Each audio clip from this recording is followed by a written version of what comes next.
रामचंद्र भगवान की जय। तो भैया, एक साधारण से घर में एक बालक का जन्म होता है। धीरे धीरे बालक बड़ा होता है। उसमें कोई दुर्गुण नहीं था, बस वो खाता बहुत था। अब जब खाने बैठे तो लिखे, कहने लगे कि दाने दाने पे लिखा खाने वाले का नाम। तो किसी ने कहा कि दाने दाने पे मत कहो, ये कहो कि बोरे बोरे पे लिखा खाने वाले का नाम। घर वाले बहुत परेशान हो गए। कहने लगे कि अरे बीच में पानी तो पी लिया कर। तो कहने लगा कि अरे बीच तो आवे, जब बीच आता ही नहीं है तो पानी कैसे पी ले। एक दिन घर वालों ने, जब वो 20 वर्ष का हुआ तो उसे घर से निकाल दिया। और जब घर से निकाल दिया तो कुछ दूर गया, उसके बाद बहुत सी साधारण सा बालक था, वापस चला गया। वापस आ गया तो घर वालों ने कहा अरे तुम फिर लौट आ गए, लौट के आ गए। तो उसने कहा कि महफिल में आ गए हैं हम इस ख्याल से, इसलिए लौट आया हूँ कि शायद मुझे निकाल कर पछताए रहवान। तो फिर डांटा घर वालों ने कि नहीं नहीं भाग जा, तुझे निकाल कर कोई पश्चाताप नहीं कर रहा है। तो हुआ क्या कि कुछ दूर गया, जाते जाते रास्ते में एक मंदिर मिला और मंदिर के बाहर चबूतरे पर एक महात्मा बैठे दिखाई दिए। महात्मा जी के पास गया, दंडोत प्रणाम करके पूछने लगा महाराज आप कौन हो। महात्मा जी ने कहा कि हम इस मंदिर के सेवक हैं। कहा अच्छा अच्छा महंत जी हो। कहने लगे हाँ। कुछ देर के बाद 4-6 चेले निकले, वो भी बड़े हिष्ट पुष्ट। उनको देखा तो कहा महाराज ये कहीं ये सब मेरे चेले हैं। महात्मा ने कहा कि ये सब मेरे चेले हैं। तो इसने सोचा कि यहाँ खाने पीने का बड़ा आनंद है, अगर इतना आनंद ना होता तो ये सब इतने हिष्ट पुष्ट नहीं होते। तो कहा कि महाराज हमको भी अपना चेला बना लियो। तो महात्मा ने कहा बन जा, चेला बनाने में कौन सी दिक्कत है। तो महात्मा जी ने चेला बना लिया। अब वहां प्रेम से खाने लगा। तो मंदिर में 5 पंगति होती थी। तो इसने महाराज जी से कहा कि महाराज अगर हम 5 में बैठ जाया करें। तो महाराज जी ने कहा बैठ तो जाओ बेटा, लेकिन इतना खाते हो। तो उसने कहा हाँ महाराज, सब आपकी कृपा है, हम 5 पंगत में बैठा करेंगे। अब आराम से भोजन करने लगा 5 पंगत में। फिर होते करते एक दिन मंदिर में ना कहीं चूल्हा जले, ना कहीं धुआं हो।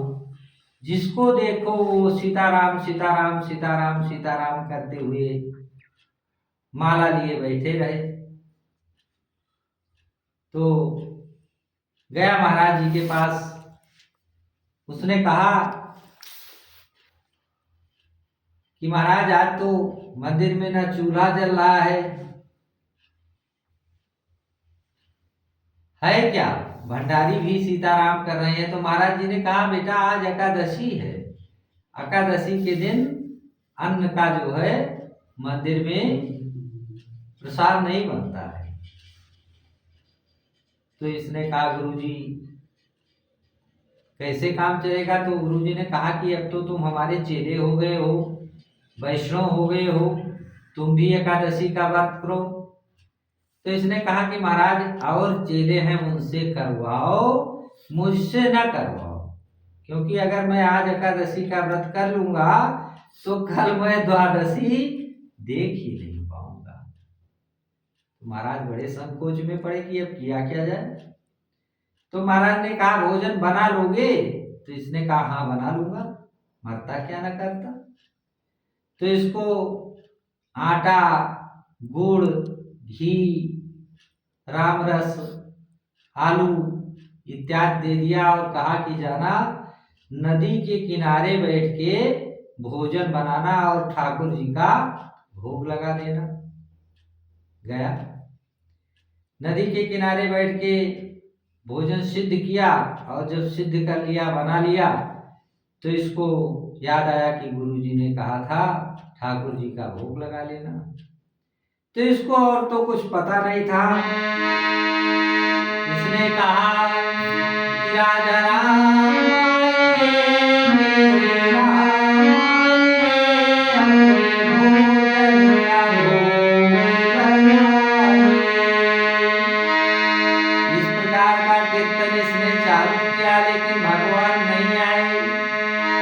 जैसे हर जगह भोग लगता है उसी प्रकार से भोग लगा लिया भगवान ने, लेकिन प्रकट नहीं हुए। तो इसने कहा कि हे महाराज, अरे आज मैहर घाट यहाँ यही मेहमान, आज मैहर घाट यहाँ यही मेहमान, और सुनती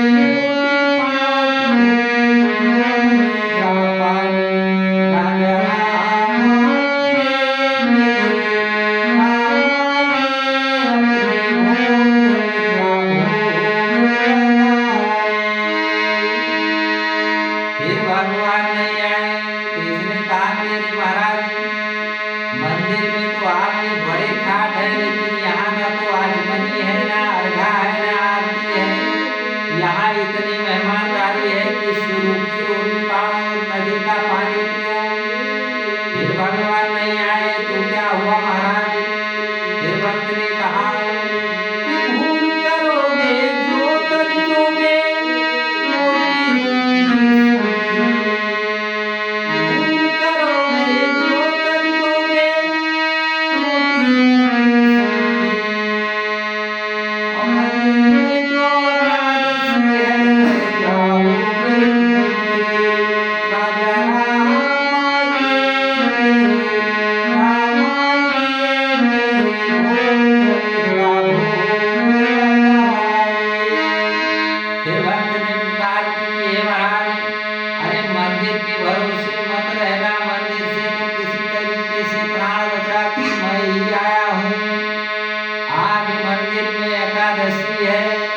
अगर पानी नहीं आओगे तो रह जाओगे भूखे। तो भक्त की जब ऐसी पुकार सुनी तो भगवान कृपा निधान प्रकट हुए, लेकिन अकेले नहीं आए क्योंकि भगवान बड़े कौतुकी हैं। तो कौन आया साथ में? राम राम जिस जानकी प्रगट भये, जानकी जी को साथ लाए। अब दौड़ के चरणों में गिर पड़ा, मोहिनी मूरत को देखकर प्रफुल्लित हो गया। लेकिन जब दो को देखा तो कभी रोटी को देखे और कभी भगवान को देखे। तो भगवान ने कहा हे भक्तराज क्या हुआ? कुछ नहीं महाराज, आप तो आए हो और बड़े सुंदर लगते हो, बस पाओ प्रसाद पाओ। तो इस प्रकार से भक्त की सरल पुकार सुनकर भगा